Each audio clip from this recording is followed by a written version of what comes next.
of the country that you're in. But around here, it's daylight savings time, ladies and gentlemen.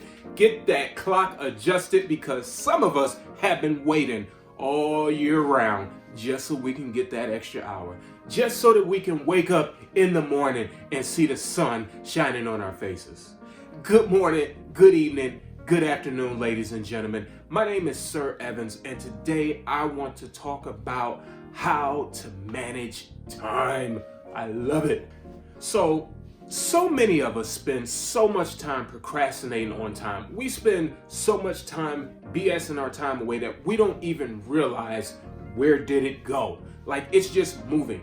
If you don't tell your time what to do, it's going to do what it wants to do. The problem with time being wasted is when we are really striving to utilize that time. I don't care whether you're starting a new business. I don't care if you're trying to lose those pounds for the winter, for the summer, for the spring. It doesn't matter what you're doing, you're going to require time. So let me give you some really helpful tips to help you better manage your time. So one of the things that I did that holds the same situation with this, when I was working out, when I first started, I would do a food budget. So I would take a note of all of the things that I enjoyed to eat over a 1 to 2 week basis. I would jot that down. So with that being said, I want you to journal your time. I want you to spend a week, 2 weeks, you can even spend a month if you want to, just to make sure that you have enough data to track. What do you do with your time on a regular day's basis? I want you to do this just from a completely free state of mind because I want you to really captivate what it is that you do with your time before you even work intently to better manage your time. What is it that you do on a daily basis?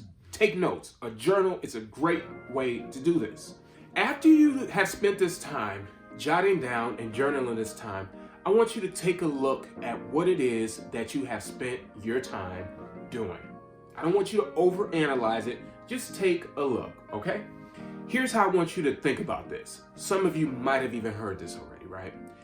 First of all, I believe that if you are good with money in any shape, form, or fashion, you can probably be good with time.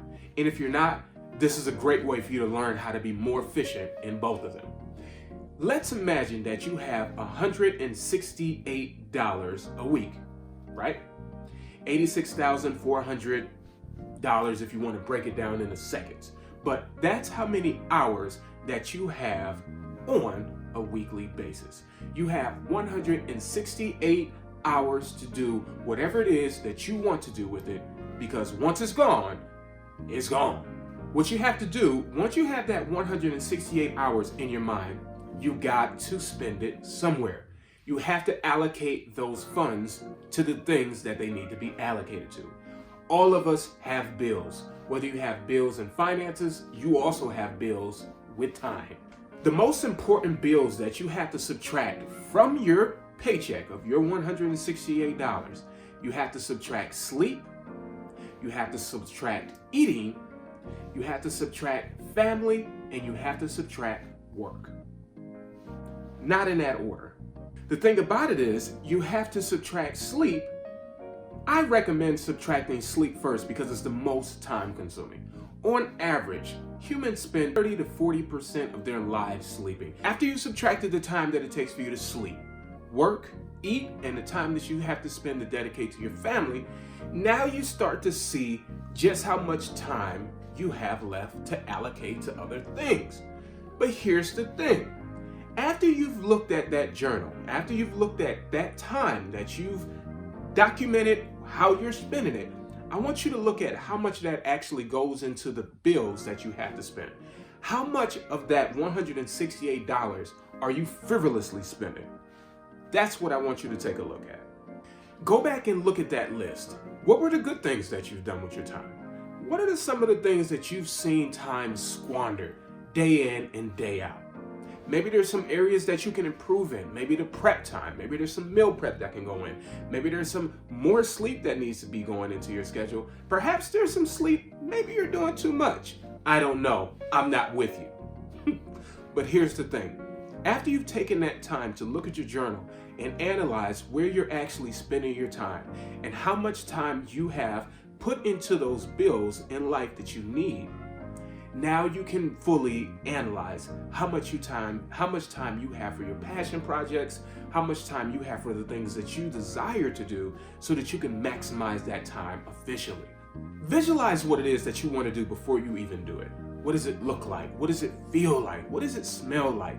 Be detailed with the things that you want to occupy your time. You're detailed with the things that you want to spend your money on. You know exactly what it is that you might want to buy, especially if it's a big ticket item.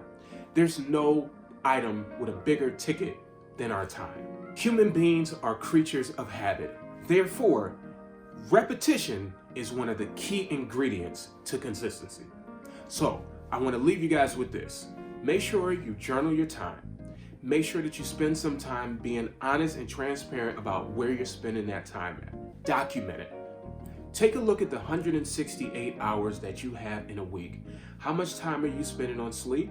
How much time are you spending on work? Also, if you don't work and if you may be in school, school is still your work. Your family, your children, your wife, your significant other, how much time are you dedicating to these things? That's the best way to start to manage your time. Everything else you can kind of it's flexible around there. That's your money that you have left over after the things that must be done. Let's do a better job of managing our most precious resource.